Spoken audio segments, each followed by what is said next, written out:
Mga kapatid, magandang gabi po sa inyong lahat. Konting silip lang po dito sa bagong Toyota Tamaraw FX. Malamang hindi pa naman ako huling-huli na sa balita. Marami na rin pong nag-vlog tungkol po dito sa sasakyan na ito. At ako'y impressed na impressed at bilib ako sa pagkaka-relaunch ulit nitong Toyota Tamaraw FX. Marami itong tatabunan, sabi nga. Marami siyang ilalampaso ng mga light commercial vehicle.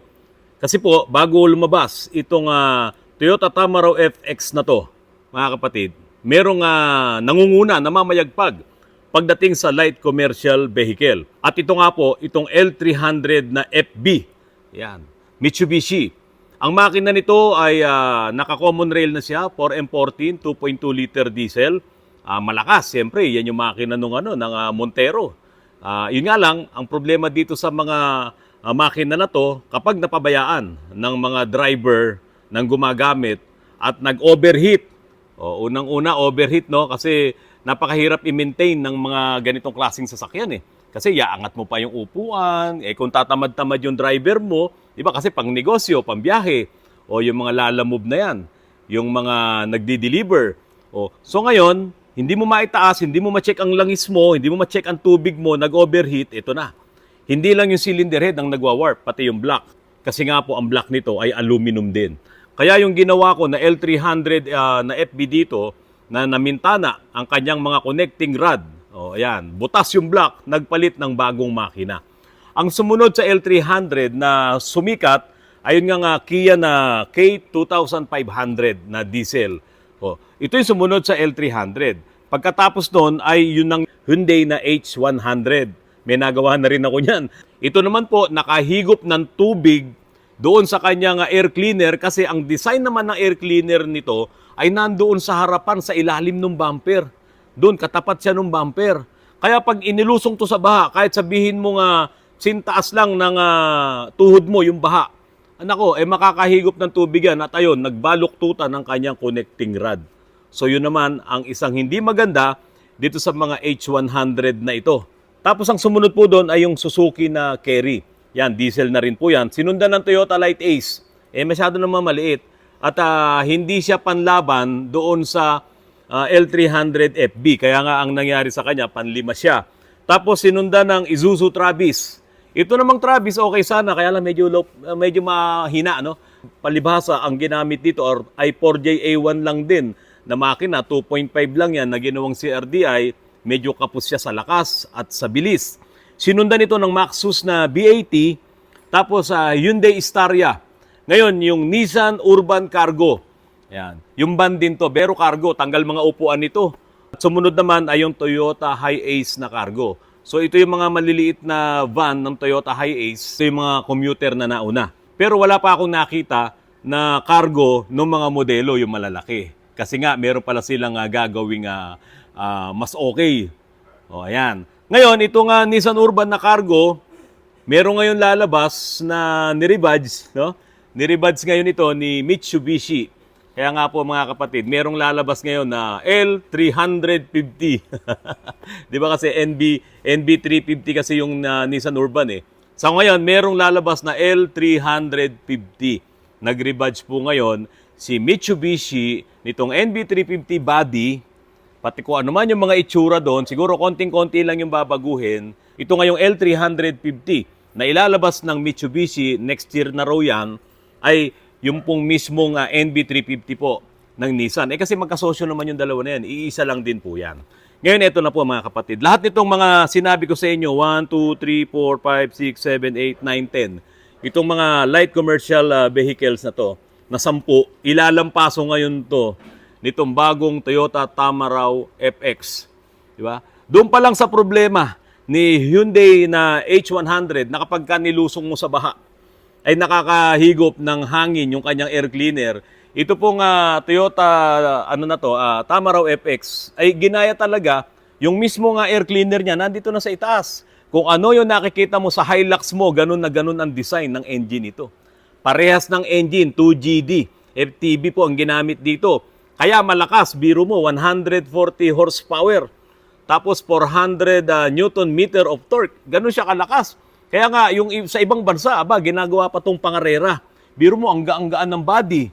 no, yung kanyang drop side, ang gaan-gaan ng body, tapos ang laki-laki ng engine, halos chassis na lang yun. Kaya ito pong bagong Toyota Tamaraw FX na to, kagigiliwan po ito ng karamihan. Lalong-lalo na yung mga nagninegosyo. Kasi mabilis, malakas, matipid, at siyempre, kung bibili ka ng sasakyan, piliin mo yung maraming pyesa. Biro mo ito, yung makina nito ginamit ng Hilux, ginamit ng Hi-Ace, ginamit ng Innova. No? Halos karamihan ng mga Toyota na models ng mga sasakyan, ito yung gamit. At hindi na rin ito mahirap gawin. Kahit saan ka makarating, saan mang lupalop ng Pilipinas, malamang may mabibili kang pyesa nito. Kalat din naman ng mga kasa ng Toyota. Kalat din naman yung mga auto supply na nagke-carry talaga ng mga pyesa ng Toyota. So isa po yun. Kaya itong L300 na FB na to ay ilalampaso ngayon nitong Toyota FX. Ganun din, parang FB din yung kanyang body dun sa likod. Ngayon, maluwag. Hindi mag-uuntugan yung tuhod ng mga pasahero at mahaba. So ganun kaganda ngayon itong Toyota Tamaraw FX na mula doon sa lumang-lumang na 1977, 78 yata, no? Inilaunch to ng Delta Motors Sales Corporation, under po yan ng De La Merced Silverio, no? So nung inilaunch nila yan, nagtagal yan ng hanggang 1980, 1981 yata. Hindi ako masyadong particular kung kailan sila nawala itong Toyota Tamaraw FX ito. Kasi nagkaroon pa to ng mga diesel version. So yan po ay tinawag na Tamaraw dahil nga po ang ating national animal, no, yung ating pambansang hayop, no, ay itong kalabaw. At yung kalabaw ay tamaraw naman po yan sa ibang nasyon. So ngayon, ang kalabaw natin, pang-araro, panghila ng mga karwahe, panghila ng kalesa, no? Yan ang trabaho ng kalabaw, lalong-lalo na sa bukid. So sinabi nila, ito yung malakas, nung panahon kasi na yun, siyempre 70s pa yun, no? So doon nila ngayon ipinangalan itong Toyota Tamaraw. Pagkatapos nun, merong isang Darna na lumabas, si Anjanet Abayari, no? Dala-dala niya ngayon itong Toyota Tamaraw FX. Ipinakita nila yan at sumikat talaga itong Toyota Tamaraw FX na to. At pagkatapos nun, naging Toyota Tamaraw Revo. At nawala siya sa mahabang panahon at eto na nga, lumabas na itong bagong Toyota Tamaraw FX na to, 2024-2025 model. At ito, hindi na magpapahuli. Itong modelo na to, mga kapatid, yung mukha pa lang, panalo ka na kung makakabili ka nito. Ngayon pa lang, may nakausap akong isang kasa, ang dami na raw pong nakapila, ang dami na raw pong nag-order nito. At ang kagandahan din po dito, mga kapatid, halos hindi po sila naghihiwalay ng presyo. Okay, mga kapatid, ito po, ipakita ko po sa inyo naman itong nangyari sa amin ngayong araw na to dito sa shop para naman po makapagbigay po ako sa inyo ng update sa mga ginagawa po namin dito. Mga kapatid, magandang hapon po sa inyo. Okay na po itong MU-X na to. Isuzu MU-X. Ayan. 69,898 ang tinakbo nito sa kanyang odo. Nagpalit na nga po ako ng crankshaft positioning sensor pero may nadagdag pa pong isang sira. At nilinis nga po namin yung kanyang throttle body. Isa rin yan sa nagkokos kung bakit parang nagpapatay-patay, no? At hindi maganda yung kanyang idle. So this time, okay na to. Ayan, no? Bigay na yung power. So pwede na tong ipakuha. Ito modelo pa po itong unit na to, mga kapatid. Kaya ko nabanggit sa inyo, yung modelo pa yung unit na to, ilang taon pa lang, nagkakasira-sira na. Lalo na itong nasa likod ko, pangalawa na po namin to. Itong Toyota Race po na to, yung nakaraang ginawa namin, napuputol doon sa pinaka-flange na nakakabit doon sa exhaust, napuputol, papunta naman doon sa kanyang catalytic converter. Ngayon, meron na naman po kaming isa. Same problem. Tara po, pakita ko po sa inyo. I-start ko po engine ito. Pakinggan nyo po kung anong mangyayari sa tunog ng makina nito.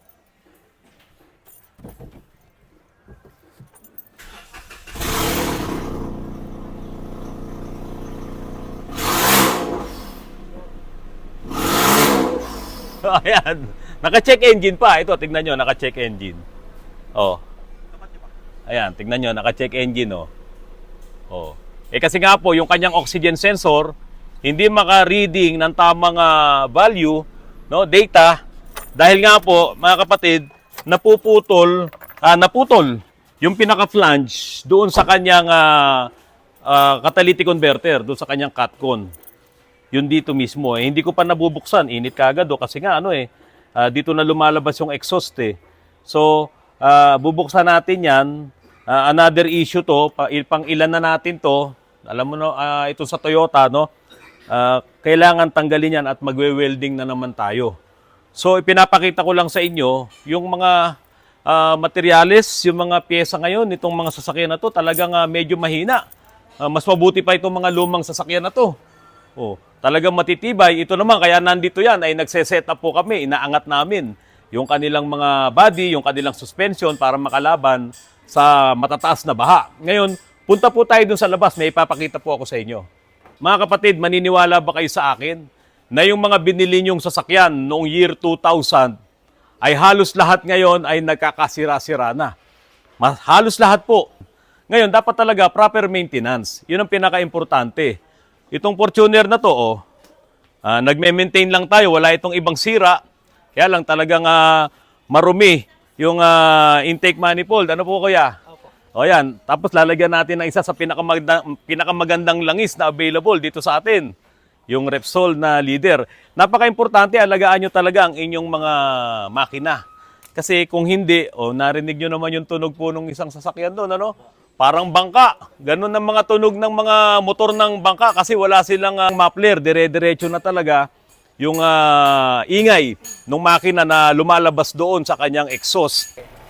Umuugo. Parang may ingay nga, naririnig ko Kaya nga, hindi pa. Ayan o. Oo. Ayan o. Hindi kaya sa bearing ng ano? Sige nga po, pakinggan ko nga po.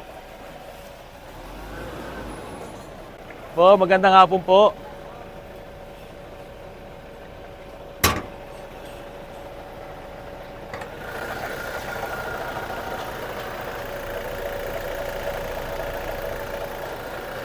Parang maingay po yung nyo, yung tensioner. Opo, tensioner bearing po. Sige nga po, paki-revolusyon. Talagang Toyota lover po kayo, ano? Oo, Toyota lover ako kasi parang reliable nga sa akin yan. Oo. Mga sasakyan ko talagang Toyota. Toyota lahat. Oo, Toyota lahat. Kahit nung araw. Hindi. Ngayon lang ako nagkakasasakyan medyo umasinso na tayo. Ayun, yun naman pala yun. Noong nakaraan, wala na naman tayo. Nung simula magkakasakyan ako talaga. Regalo ho yan no? Trophy yan no? Sa mga pagsisikap, ano po? Hindi naman nagmimit. Sir, halika rito. Halika rito. Halika rito, dito. Sesya ka na, nasa kasulukuyan nagbablog. Ito ba yon? CCTV. Oo. Okay. So ito ilalagay ko. Bumili ako ng adapter. Magkano utang ko sa'yo, kuya? 175. Ano pangalan mo, kuya? Romy. Si Kuya Romy, yung Lala Move na angkas na rin. Lahat na. Lahat na, no? Galing akong angkas, pauwi na kaya nag-book na pa. Ayun. Yan ang In na siya, no? Yan ang masisipag talaga. Oo. Sige, kuya. Ayan po yung mga pinagpalitan. Pati po. Naku, tingnan nyo po yung sa harapan nyo. Hindi nga, inaabot pa no? Isang pirma na lang. Pil na yan Isang pirma na lang, Kaya nga, konting-konti na lang, Tingnan nyo mga kapatid, Kaya nga sabi ko nga, patingnan na. Hindi ba tinamaan yung hindi tinamaan yung... Ni-repace na. Yun. Ito yung Toyota Revo na ang tagal-tagal na nitong nakatambak sa garahe nila. Nasa abroad ang may-ari nito. Uuwi ngayong December. Itong next week yata, uuwi na. Pero ito naman patapos na rin kami. Nakabitan na ng bagong stepboard. Nalakihan na yung mga gulong nito. Pati nga itong roof rack niya. Ayan, ganda yan, mga kapatid. Meron po kami niyan dito sa Autorans. Yung roof rack na yan. Kung gusto nyo po, magpasabi lang kayo at mag-order po kayo. Meron po tayong available dito. Ngayon, ito naman bumper, pinipinturahan pa. Ayan. Itong tukayo ko. Ngayon, pagdating dito sa engine, mag-detail pa tayo sa engine pagkatapos nitong lahat. Malamang papapalitan ko yung hydrovac ko kasi kinakalawang. Ayun Kinakalawang tapos i-detail natin lahat yan para maganda pagkuha ng may-ari. Pati dito. Detail natin. So yan mga kapatid, ito yung Toyota Revo na binuhay natin ulit mula diyan sa tambakan, mula diyan sa garahe nila. Nagkaroon na naman ng buhay. Okay, pakita ko sa inyo itong molye nitong Hilux na to. Ito kasi ginamitan ng ito. Ano bang tawag dito? Oh, load plus. Di ko na tuloy siya kilala. Ang load plus kasi ini-invalid niya yung trabaho ng buong molye. Napakatigas niya na halos hindi talaga yan naglalaro. Ito kasing molye nung Hilux ay diretso na. Kung titignan nyo, hindi na siya halos naka-arc. Kaya ngayon, ibe-bend muna natin yan at pwede nang hindi gamitin yung load plus or i-adjust natin. Kasi kanina nakita ko adjustment nito. Ito, sagad na nga halos Oh. Ayan. Niluwagan na lang siguro to. Kapag kasi sagad yan, kapit na kapit dun sa molye at hindi na halos gumagalaw yung molye katulad nito. Pakita ko sa inyo. Ayan. Ganyan kasi ang trabaho ng load plus Nakaganyan po siya. Ayan, nakalatag siya rito. Kaya itong portion na to, halos hindi na gumagana. Kaya napakatigas ng ride nung mga nagkakabit ng ganitong load plus. Kung gusto mong tumibay at tumatag ang inyong molye, magdagdag ka na lang ng isa pang dahon. Isang molye pa para tumibay at medyo lumakas-lakas ang iyong molye.